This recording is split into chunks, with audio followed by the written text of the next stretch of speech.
আমি বলছিলাম সে আবু জেহেল, উতবা, শাইবা, আবু সুফিয়ান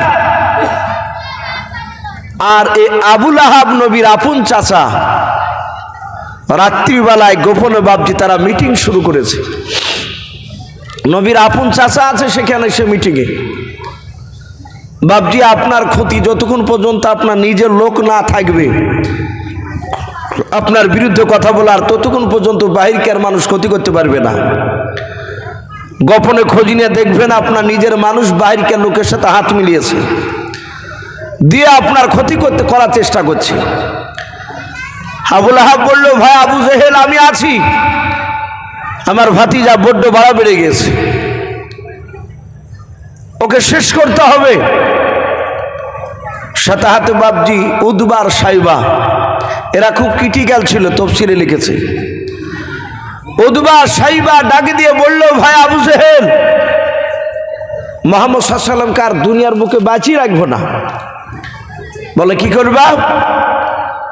বলে তাকে দুনিয়ার বুক থেকে একেবারে নাস্তাবুদ করে দিব। সাথে হাতে বাপজি ডাক দিয়ে বললো, কেমন করে নাস্তাবুদ করবা? বলে মুহাম্মদ সাল্লাল্লাহু আলাইহি ওয়াসাল্লামের জন্য গর্ত কেটে তাকে সেই গর্তের ভিতর ফেলে দিয়ে তাকে চাপা মাটিতে শেষ করে দেব। বাপজি আমার সোনা লালেরা, উতবা শাইবা যখন এই কথাটা বলল, সাথে হাতে বাপজি এই আবু জেহেল লোকটা সে বলল, ভাই মুহাম্মদ সাল্লাল্লাহু আলাইহি ওয়াসাল্লামকে যতটা মুখে বলা সহজ, বাস্তবে পরিণত করা অত সহজ নয়। তা আবু জেহেল বলেছিল উতবা শাইবাকে, নবীকে ডাইরেক্ট মারতে পারা যাবে না। উতবা শাইবা বলল, তা নাহি মারলাম, ওকে ডাইরেক্ট মারতে পারা যাবে না। বলে কি করা যায়? বলে আগামীকাল সকালবেলা মিটিং ডাকে।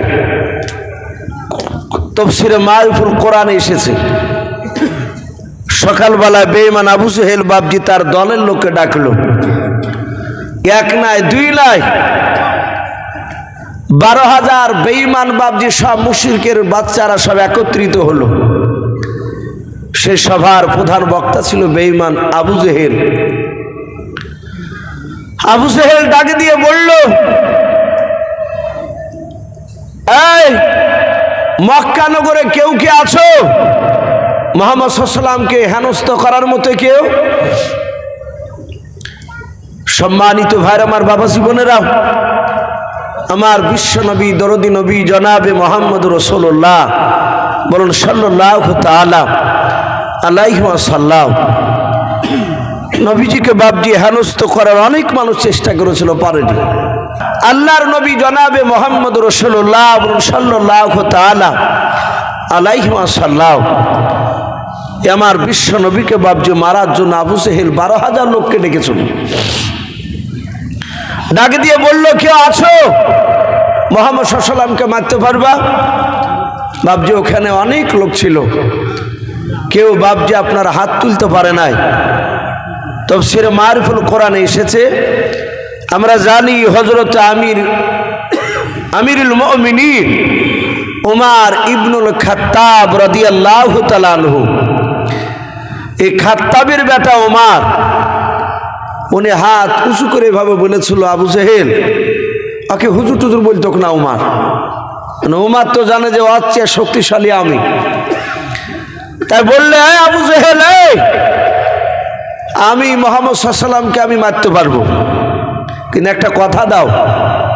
কথা বলো। আমি যতটা শুনেছি দেখেছি, মক্কার ছোট বড় প্রতিটা মানুষ সবাই আব্দুল্লাহর ছেলে মুহাম্মদ সাল্লাল্লাহু আলাইহি ওয়াসাল্লামকে ভালো বলে, বলুন আলহামদুলিল্লাহ। এটা ওমর প্রশ্ন করেছিল। আর শুধু তুমি বলো ওকে মারো মারো, ব্যাপারটা কি? ওমরকে বলল, ওমর তুমি মুহাম্মদ সাল্লাল্লাহু আলাইহি ওয়াসাল্লামের নতুন কথাগুলো শোনোনি। হাদিসে এসেছে বাপজি, আমার রাসূলের উপর কোরআন নাজিল হওয়ার পরে কাফেররা দেখেছিল কোরআন এমন একটা জাদুকৃত কিতাব, কোরআন এমন একটা আকর্ষণ, মানুষ একটু মন দিয়ে শুনলি মক্কানগরে সেই সময় তারা নবীর না হইয়া থাকতে পারত না, বলুন আলহামদুলিল্লাহ, তারা নবীওয়ালা হয়ে যেত। তাই আবু জেহেল, উতবা, সাইবারা যুক্তি করে, মিটিং করে তারা বলেছিল লা তাসমাউ লিহাযাল কুরআন ইলা আখিরিল আয়াত। তারা বলেছিল খবরদার মুহাম্মদ সাল্লাল্লাহু আলাইহি ওয়াসাল্লামের কোরআনকে শুনো না। এভাবে আঙুল দিয়ে তারা চলে যেত। এখনো একদল আছে পৃথিবীতে বাবজি মুসলমান, তাবলিগ জামাতকে সবাই ভালোবাসে না। আমি জানি না আপনাদের এলাকায় ওই দল আছে কিনা, আমার মনে হয় এখন আর নেই। এসব আপনাদের এই শাহাদাতপুর মাদ্রাসার এই যে হুজুর বসে আছেন প্রাক্তন মাওলানা, আপনাদের এলাকার খুব দামি, ওনাদের মেহনতে বাবজি অনেক শিরিক বেদাত আপনাদের এখান থেকে একদম দূর হয়ে গেছে। যেটা বাবজি পাথর সাপড়িতে যায়, যারা ওই সব লোকগুলো আমাদের এলাকায় আছে, তারা তাবলিগের বাবজি মসজিদে তাবলিগ যেতে দেয় না। আমাদের এলাকায় অনেক মসজিদে যেতে দেয় না। ওরা বলে যে তাবলিগের কথা শুনে না, এরা পাকা নবী দুশমন। আমরা দেখেছি ভাই, আমি একটা আমাদের এলাকায় জালসা বাবজি আমাকে দাওয়াত করেছে 3টে শিক্ষিত ছেলেতে। জালসার 2 দিন আগে ফোন করে বলছে হুজুর মাফ করবে। কেন? বলে হুজুর আপনার আর মুফতি জারজি সাহেবের নাম শুনে আমাদের কাজ জালসা করতে দিবে না। কেন? বলে ওদেরকে এখানে নিয়ে আসা হবে না। তা আমি বলেছিলাম যে ভাই একটু 8 ঘন্টা ওয়াজ করতে দিবে না? ওরা শুনবে, শুনে যদি বুঝতে পারে কেন আমাদেরকে করতে দেবে না? বলে আপনারা নাকি নবীর দুশমন। বলুন আস্তাগফিরুল্লাহ, আমরা নাকি নবীর দুশমন? আমাদের কথা তো বাবজি নবীর দুশমনওয়ালা কথা বুঝতে পারে। আমরা তো নবীর মহাব্বতের সাহাবাদের নবীদের কথা বলি। আমি নিজ চোখে দেখেছি বাবজি, আমরা আলোচনা করার পরে দূর থেকে লোকগুলো অনেকে শুনছিল, আস্তে আস্তে এগিয়ে আসছে। পরে সে বলছে হুজুর মাফ করবেন, আপনাদেরকে অনেক গালিগালাজ করেছি, কিন্তু আমাদেরকে মারেনি, নবীকে মেরেছে। তো অনেক জায়গায় এরকম আছে। তা আবু জেহেল বলল মুহাম্মদ সাল্লাল্লাহু আলাইহি ওয়াসাল্লামের কথা শুনবা না, এভাবে কানা হাদিবা। ওরাও জানে যে তাবলিগওয়ালা লোক হক্কানি আলেমদের কথা শুনলে তারা বুঝে নিবে যে এরা আমাদেরকে ভুগে ভুগে খায়, ওদের কথা শুনবে না। এই জন্য বাবজি কথাটা তারা বলে। আবু জেহেল বলেছিল মুহাম্মদ সাল্লাল্লাহু আলাইহি ওয়াসাল্লামের কথা শুনবা না। নবীর লোক সাহাবাদেরকে যাদেরকে দেখতেন কাফের অমনি কানা হাদিতে, কানে তুলে ভরে হাঁটতো। ওমর রসুলের কথা শুনে নাই, কিন্তু নবীকে মারবো মারবো করতো। নবীর অনেক সাহাবাকে ওমর মেরেছে। আবু জেহেল বুলিয়েছে, তুলি নিয়ে গিয়ে মারতে শুরু করেছে। ওমর বলল আমি মারবো বেটা মুহাম্মদ সাল্লাল্লাহু আলাইহি ওয়াসাল্লামকে। সব 12,000 লোকে বাবা হাত তালি মেরে বলল খাত্তাবের বেটা ওমর ছাড়া কেউ মারতে পারবে না। ওমর বলল মারতে পারলে কি দিবা? তাকে কয়েকটা পুরস্কার ঘোষণা করলো। ওমর বলল দিবা তো আবু জেহেল? বলে হ্যাঁ দিব। বলে তুমি পাহাড়ে হাদা, কুবা পাহাড় বলে একটা পাহাড় রয়েছে, মক্কার লোকেরা ওই পাহাড়ে হাত দিয়ে কথা দিলে সেই কথা তারা পুরা করত। সে সময় আবু জেহেল বলে আমি কথা দিলাম। বলে তাই? বলে হ্যাঁ। বলে একটা বিষাক্ত ছোরা দেন। ওমরকে একটা বাবজি ছোরা দিল। ছোরাটা বাবজি কোমরে ভরে নিয়ে ওমর দৌড়াচ্ছে রাসূলুল্লাহকে মারবে। মুহাম্মদ সাল্লাল্লাহু আলাইহি ওয়াসাল্লাম অতিবাড়া বেড়েছে। 12,000 লোকের মধ্যে বাবজি কেউ হাত তুলেনি, শুধু ওমর তুলেছে হাত। হযরত ওমর বাবজি দৌড়ে চলে যাচ্ছে মরুভূমির ময়দান দিয়ে। ময়দানে যাচ্ছিল, দেখছিল রাসূলুল্লাহর একজন সাহাবা, কিতাবে নাম এসেছে হযরতে নাঈম রাদিয়াল্লাহু তাআলা আনহু বলে নাম। নাঈম বলেন ভাই ওমর অত উত্তেজিত ভাবে দৌড়া কোথায়? ডাক দিয়ে বলল মুহাম্মদ সাল্লাল্লাহু আলাইহি ওয়াসাল্লাম আব্দুল্লাহর ছেলে, সে বড্ড বাড়া বেড়েছে, তার মাথাটা কাটতে যাচ্ছে আমাদের নেতা আবু জেহেল বলেছে। নাঈম বলল ভাই তুমি তো একাই, আর মুহাম্মদ সাল্লাল্লাহু আলাইহি ওয়াসাল্লামের তো সাথী আছে, তারা তো তোমাকে কম করে ছাড়বে না। যাহাতে আইবিলে স্যার ওমর আরো রেগে গিয়ে বলে এই বেটা তোর কথা শুনে মনে হচ্ছে তুই ওরই লোক। যারা ইমানদার হয়, আল্লাহওয়ালা হয়, পৃথিবীর কাউকে দেখে ভয় পায় না, একমাত্র আল্লাহকে ছাড়া। আমাদের ইমান দুর্বল, তাই ভাবছি আমরা ভয় করি, কিন্তু সাহাবাদের ইমান তার দুর্বল ছিল না। নাইম বলল, ভাই আমি রাসূলুল্লাহর প্রকৃতি, আমি সাহাবা। ওমর বলল, তোকে আগে জবাই করব, তারপরে বেটা মুহাম্মদ সাল্লাল্লাহু আলাইহি ওয়াসাল্লামের কাছে যাব। নাইম বলল, ভাই আমারও হাতে তলোয়ার রয়েছে, তুমি যদি আমাকে 10টা মারো আমি একটা তো মারতে পারবো। এই উমর, তোমার হাতে তলোয়ার, আমার হাতে তলোয়ার, তোমার দুটো হাত, আমারও দুটো হাত, তোমার শরীরে রক্ত রয়েছে, আমারও শরীরে রক্ত রয়েছে। উমর, আমাকে মারার আগে, নবীকে মারার আগে তোমার বাড়িটা ভালো করে খোঁজ নাও গা। উমর বলল, বাড়ি মানে? বলে, খোঁজ রেখেছে তোমার আপন কলিজার টুকরা বোন ফাতেমা আর ফাতেমার স্বামী শাহিদ, এরা দুজনাতেই তোমার রাসূলের যে নবীকে মারতে যাচ্ছ সে নবীর কলেমা পড়ে মুসলমান হয়েছে। বলুন সুবহানাল্লাহ। উমারের যা রাগ ছিল নবীর উপর, তার চেয়ে বেশি রাগ হয়ে গেল তার বোন বনের উপরে, তার দুলা ভাইয়ের উপরে ডাক দিয়ে বলল, নাইমকে, নাইম এ কথা মিথ্যা বলছিস না তো? বলে, না, খোঁজ নাও গা, দেখতে বাবা। কিতাবে এসেছে সাঈদ আর ফাতেমা এরা দুজনে একজন সাহাবাকে ডেকে নিয়ে সে কোরআন শিখছিলেন। হযরতে খাব্বাব রাদিয়াল্লাহু তাআলা আনহু তিনি বাপজি কোরআন শিখাচ্ছিলেন গোপনে। সে সময় উমারের ভয়ে প্রকাশ্যে কলেমার দাওয়াত দিতে পেরেছিলেন না, চুপি চুপি কলেমার দাওয়াত দিতেন, দিনের দাওয়াত। দরজা লাগানো আছে, উমার দরজার কাছে গিয়ে বাপজি এভাবে কান লাগিয়েছে, ইন্নী আলাল্লাহ। কোরআন শরীফে কেউ বলেছেন সূরা তাহা, কেউ বলেছেন তাওবা, 3টে বাপজি আয়াত হযরত উমারের কানে বাপজি আওয়াজ গিয়েছে।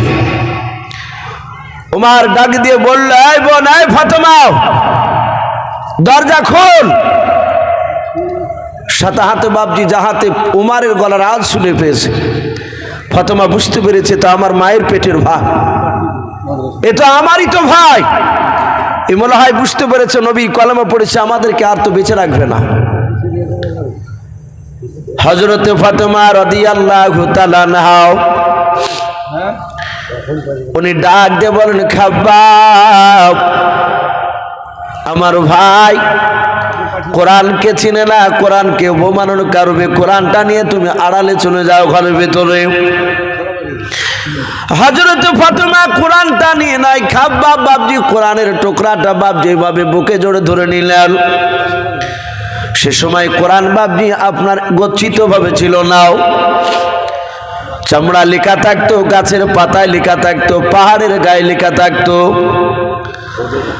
হযরতে খাব্বাব কোরআনের বাপজি আয়াতগুলোকে বাপজি বুকের সাথে আপনার জড়ে ধরে নিয়ে ঘরের আড়ালে চলে গেল। কিছু বলছেন?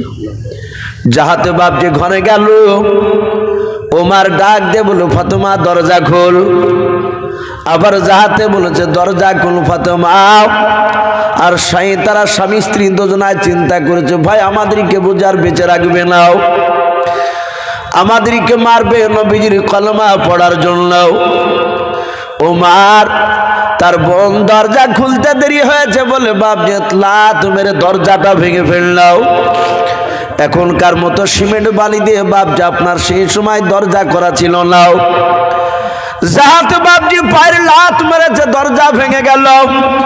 ওমর ঘরে বাপজি তলোয়ার হাতে করে নিয়ে ডাক দিয়ে বলল, দৌড়ে গিয়ে তার আপনার দুলাভাই শাহিদের বাম হাত দিয়ে দড়িখানা ধরল। দাড়িখানা খেয়ে বাম হাত দিয়ে ধরার পর ডাক দিয়ে বলেছিল, ভাই শুনলাম তুমি নাকি কলেমা পড়ে নিয়েছো, বলো কলেমা যদি পড়ে নাও তাহলে তোমাকে মারবো আর বেঁচে রাখবো না। এই ভাই, নাহলে তুমি এখনই কলেমা ছেড়ে দাও। শাহিদ বাপজি সিংহের মতো গর্জন দিয়ে বলেছিল, ওরে ওমর ভাই, শুধু আমি একাই নয়, তোমার কলিজার টুকরা বোন ফাতেমা শুধু শুনে নাও, আমরা স্বামী স্ত্রী দুজনায় নবীজির কলেমা পড়ে মুসলমান হয়ে গিয়েছি। ওমর আরো বাপজি রেগে গেল। ওমর বাপজি তার নিজের দোলা ভাইয়ের দাড়িখানাকে ধরে বাপজি টান মেরে ঝাঁকটা মেরে মাটিতে ফেলে দিল। হযরত উমরের দুলা ভাই আগলাতে পড়ে গেল। আগলাতে বাপজি পড়ে যাওয়ার পর উমর বাপজি পায়ে আপনার নয়, তার বুকের উপরে দাঁড়িয়ে পা দিয়ে লাত মারতে লাগলো আর তলোয়ারের উল্টা পিঠ দিয়ে বাপজি আঘাত করতে লাগলো। ডাক দিয়ে বলে, বলে ভাই কলমা ছেড়ে দাও। বলো কলমা ছাড়বে কে? লাও।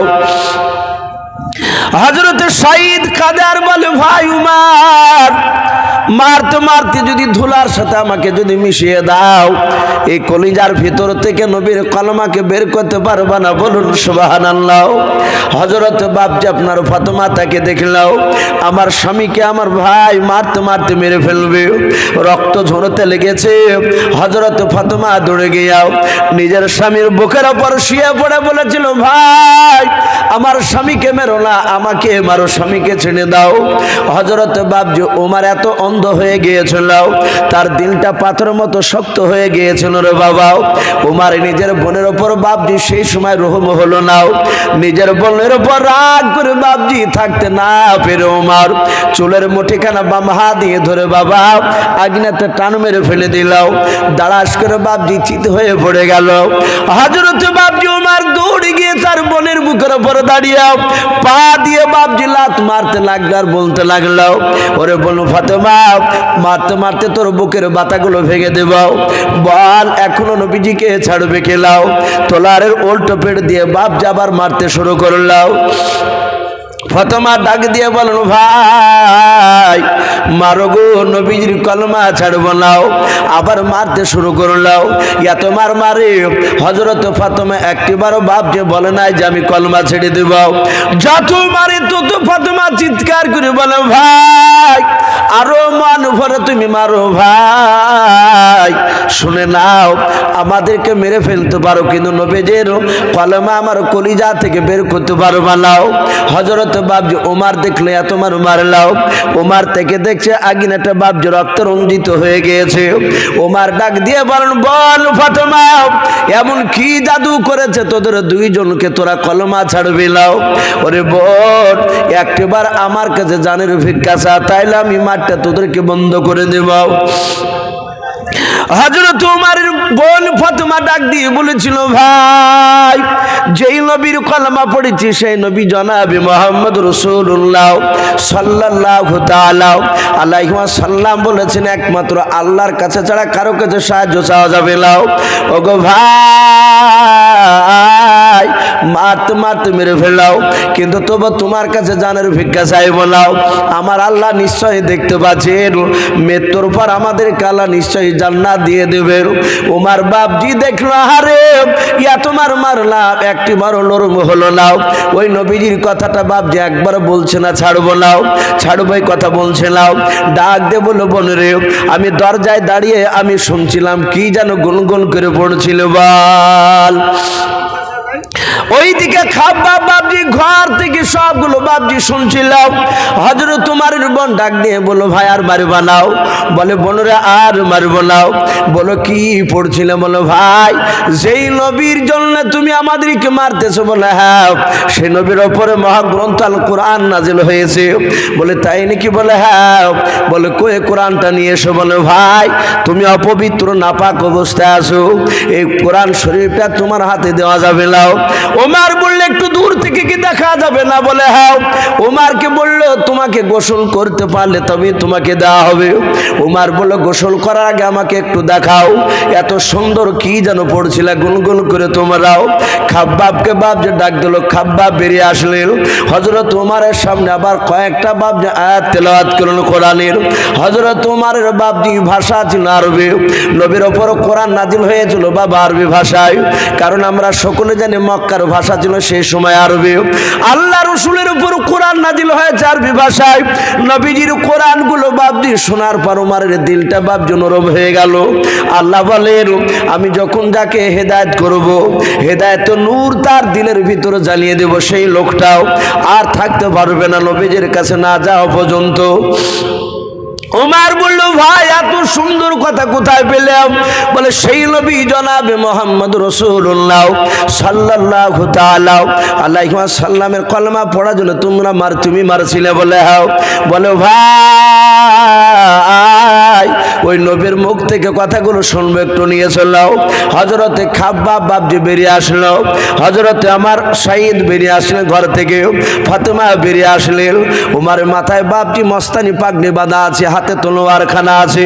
হযরতে খাব্বাব, সাইদ আর ফাতেমা তিনজনা চলে যাও উমারকে লিয়াও। আল্লাহর নবী জনাবে মুহাম্মদ রাসূলুল্লাহ সাল্লাল্লাহু তাআলা আলাইহি ওয়াসাল্লাম বিশ্ব দরদি নবী আমার অনেকগুলো সাহাবাকে নিয়ে বাপজি কথা বলছিলেন। আল্লাহর নবী তাকিয়ে দেখলেন ওমর আসতেছে, আমার সাহাবাদেরকে নিয়েও। সাহাবারা ডাক দিয়ে বলে, নবী গো, ওই দেখেন আমার আপনার দুশমন ওমর আসতেছে, সাহাবাদেরকে ধরে নিয়েও। মনে হয় তার বোন কলমা পড়েছে বলে হয়তো আপনার কাছে নিয়ে এসে আপনার সামনে মারবে। নবী গো, আপনাকেও মারতে পারে।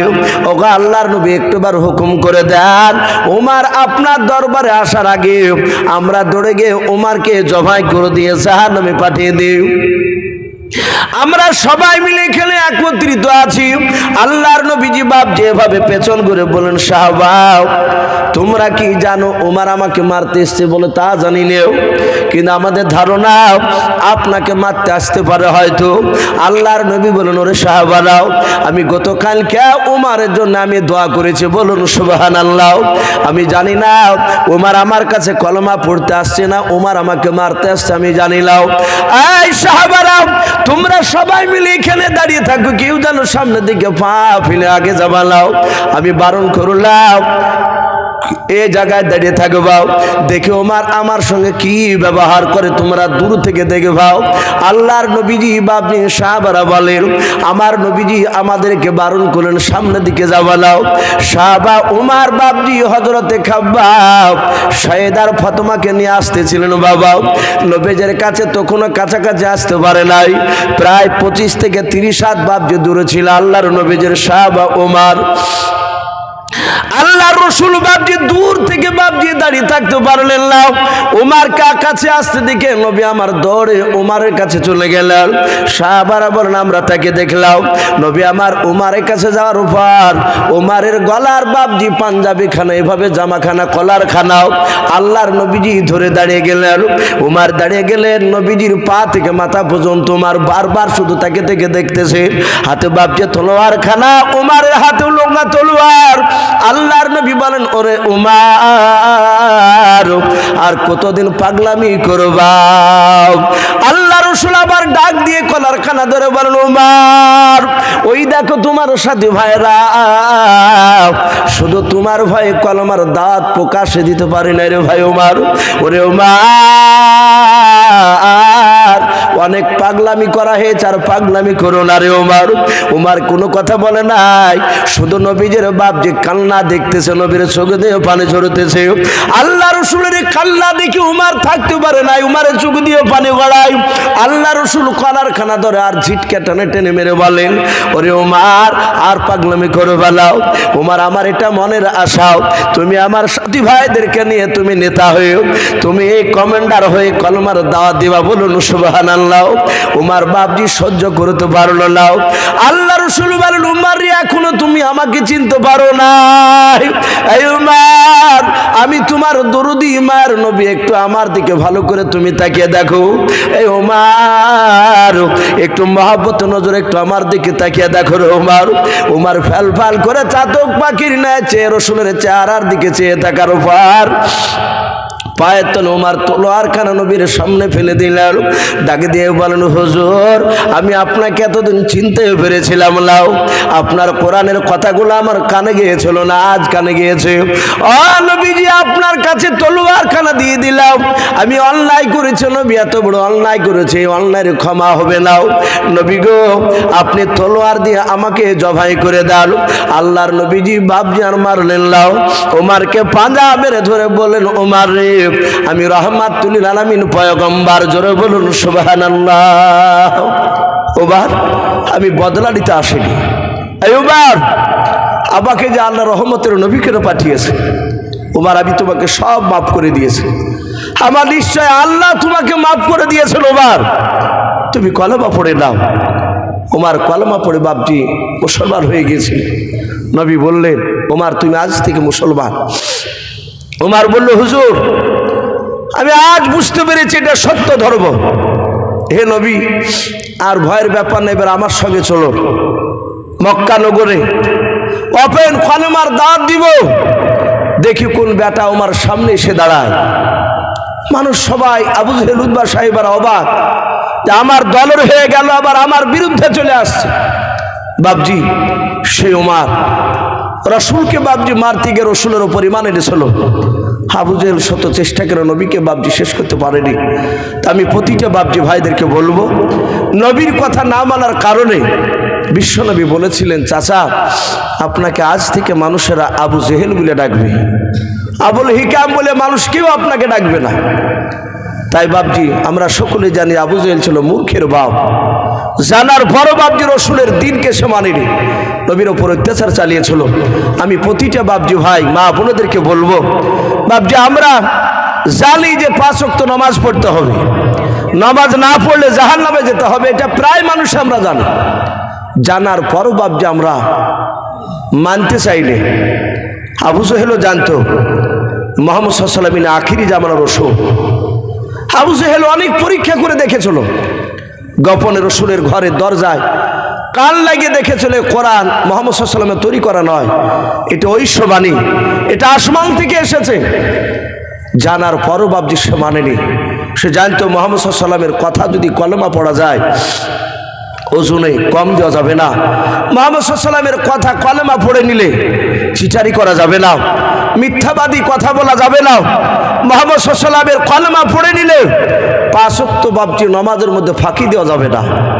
তাই বাপজি অনুরোধ করবো প্রতিটা বাপজি ভাইদেরকে মা বোনদেরকে, আমরা 5 ওয়াক্ত নামাজ পড়বো, বলুন ইনশাআল্লাহ। এই ঠান্ডা দিনে বাপজি রাত্রির বেলাতে ফজরের সময় মসজিদে মুসল্লি খুব কম হয়ে যায়। আবার দেখবেন ঘুরতে ফিরতে বাপজি 2 মাস পর মসজিদে যাইয়া সেজদা থেকে বাপজি কপাল তুলবে না। মেলাখিনী পর বাপজি নামাজ শেষ করিয়ে বলবে যে ভাই সেজদায় গেলে আর কিচ্ছু ভালো লাগে না। একটু তাকিয়ে দেখবেন ঠিক ফ্যানের তলে বেটা মসজিদে ফ্যানের তলেই বসে সেজদা মারছে। ওর সেজদা কিন্তু বাপজি আল্লাহর ভয়ে নয়, ওর বাড়িতে কারেন্টের বিল ফুটবে বলে বাপজি এখানে বেশি লম্বা টাইম দিয়ে সময় কাটাতে চাইছে। যদি তাই হয় তাহলে শীতের সময় ওই লোকটাকে বাপজি অতক্ষণিক লম্বা সেজদা পাওয়া যাবে, কিন্তু তা নয়। শীতে অনেক মুসল্লি নাই, আবার দেখবেন গরমের সময় নতুন নতুন বাপজি যারা বাদ দিয়ে দিয়েছে 6 মাস আগে, তারা আবার বাপজি নতুন করে নামাজের দিকে যাবে। বাপজি অনুরোধ করব, নামাজ এত গুরুত্বপূর্ণ। আমার বিশ্বনবী দরুদ নবী বলেছে, নামাজবিহীন কোনো মানুষ জান্নাত যেতে পারবে না। জোরে বলুন সুবহানাল্লাহ। নামাজ পড়াই লাগবে। তাই প্রতিটা মানুষ বাপজি নামাজ আমরা পড়বো, নামাজ এত গুরুত্বপূর্ণ। বলা হয়েছে মানুষ যখন মৃত্যুবরণ করে ছটফট করছে, তার মুখ দিয়ে বাপজি ফেফড়া ওঠে না, অনেক সময় ঘড়ঘড়ি উঠে যায়, কিন্তু সে তাকায় চোখ দুটো ডাইরেক্ট হয়ে গিয়েছে, সে কথা বলতে পারে না। তখন অনেকে বাপজি চামচ চেকেরা পানি দেয়, তোর মুখে পানি দেয়, শরবত দেয়, এই করে পানি দেয়, কিন্তু তার 2 কষা দিয়ে মুখের 2 সাইড দিয়ে বেরিয়ে যায়। বলা হয়েছে ওই সময় তো লোকটাকে পূর্ব পশ্চিম করে শুয়ে দেন, পশ্চিম দিকে পা করে দেন, ওর জান এখনো বেরোয়নি, হয়তো কথা বলতে পারছে না, তার ভিতরে জ্ঞান আছে। অনেক মানুষ নড়াচড়া করতে পারে না, তার ভিতরে জ্ঞান থাকে। বলে তার যদি ভিতরে জ্ঞান চলে আসে, হয়তো ইশারায় নামাজের টাইম হলে হয়তো নামাজ পড়বে। বলুন সুবহানাল্লাহ।